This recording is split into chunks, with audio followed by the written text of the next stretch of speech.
Bonjour, dans cette vidéo, nous allons parler d'angle alterne interne. Et pour parler d'angle alterne interne, il nous faut deux droites D et D', coupées par une troisième droite qu'on va appeler séquente.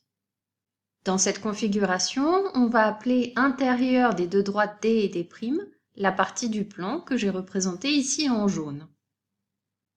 Et la séquente coupe le plan en deux parties, une représentée en rose et l'autre représentée en violet. Lorsque je dirai que les deux angles sont de part et d'autre de la séquente, ça voudra dire qu'il y en a un qui se trouve dans la partie représentée en rose et l'autre dans la partie représentée en violet. On appelle alterne interne deux angles qui sont à l'intérieur des deux droites, donc dans la partie représentée en jaune, de part et d'autre de la séquente, et enfin, ils n'ont pas le même sommet. Les deux angles repérés par des flèches ici ne sont pas deux angles alternes internes puisqu'ils ont le même sommet. Il existe exactement deux paires d'angles alternes internes. Les angles représentés de la même couleur sur ces schémas sont des angles alternes internes. Il n'en existe pas d'autres. Lorsque je connais la mesure de cet angle représenté en orange, je peux calculer la mesure de l'angle représenté en violet. Puisque ces deux angles sont supplémentaires, ils forment un angle plat, la somme de leurs mesures est égale à 180 degrés. Pour connaître la mesure de l'angle violet, je calcule 180 degrés moins 150 degrés, c'est donc égal à 30 degrés. Par un même raisonnement, je peux calculer l'angle violet qui se trouve en bas à droite, puisqu'il est supplémentaire avec l'angle qui mesure 130 degrés. J'effectue 180 moins 130 degrés, ça me donne 50 degrés. Je remarque au passage que dans cette configuration, les angles alternes internes n'ont pas les mêmes mesures. Pour l'un des deux couples d'angles alternes internes, les mesures sont 30 degrés et 50 degrés. Et pour l'autre couple, les mesures sont 150 degrés et 130 degrés. On peut se demander dans quel cas les angles alternes internes sont égaux. Eh bien, ça va dépendre de la position de nos deux droites D et D'. Ici, les deux droites D et D' s'appellent AB et CD. Là, les angles alternes internes n'ont pas la même mesure. Lorsque je me rapproche de la position dans laquelle les deux droites sont parallèles, les angles alternes internes ont la même mesure. Et si les droites ne sont pas parallèles, les angles alternes internes semblent ne pas avoir la même mesure.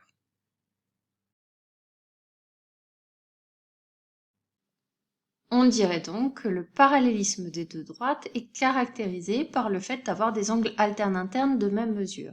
Si les angles alternes internes ont la même mesure, les droites sont parallèles. Et si les droites sont parallèles, les angles alternes internes ont la même mesure. Ces propriétés peuvent se démontrer et la première propriété que tu dois connaître est la suivante. Si deux droites coupées par une séquente forment deux angles alternes internes de même mesure, alors ces droites sont parallèles. On remarque au passage que si deux angles alternes internes ont la même mesure, alors forcément les deux autres angles alternes internes ont également la même mesure. Par exemple, dans ce cas-là, les deux angles représentés en bleu ont la même mesure, 50 degrés. Comment calculer les mesures des deux autres angles alternes internes?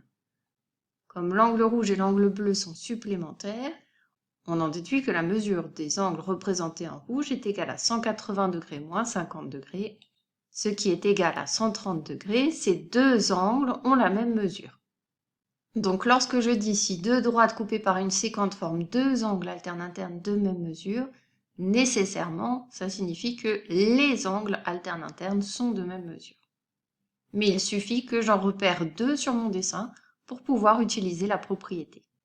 Grâce à cette propriété, on va pouvoir répondre à cette question. Dans l'exemple, on me demande ce que je peux dire des droites AC et DF.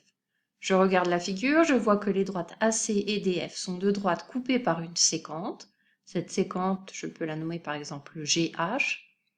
Et je vois qu'on me donne les mesures de deux angles, l'angle DEB qui mesure 72 degrés et l'angle CBE qui mesure également 72 degrés. Ces deux angles sont des angles alternes internes. Grâce à ma propriété, je vais donc pouvoir conclure que les droites AC et DF sont parallèles. Maintenant, on va remettre un peu tout ça dans l'ordre pour pouvoir rédiger l'exercice. Et on commence toujours par expliquer les conditions initiales en premier. Je sais que les droites AC et DF sont coupées par la séquente BE. Ensuite, j'ai remarqué que les angles CBE et DEB sont deux angles alternes-internes qui ont la même mesure. Grâce à la propriété numéro 1, je peux donc en conclure que les droites AC et DF sont parallèles.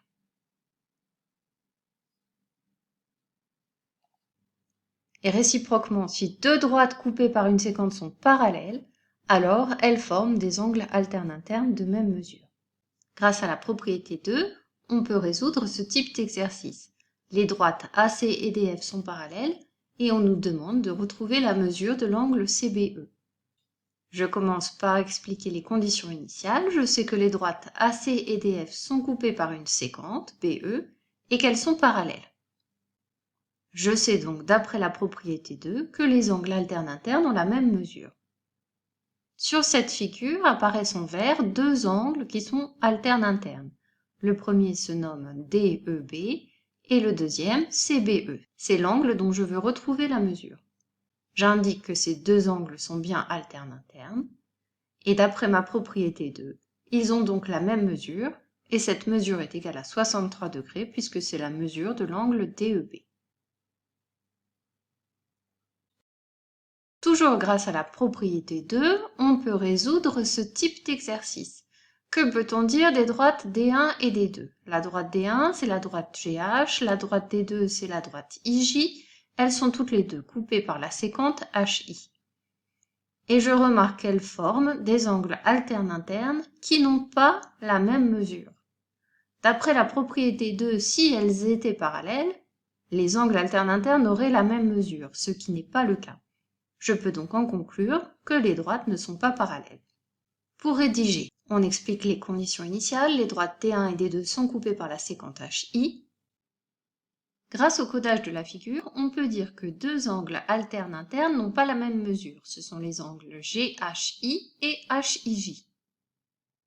On peut donc en conclure, grâce à la propriété 2, que les droites D1 et D2 ne sont pas parallèles.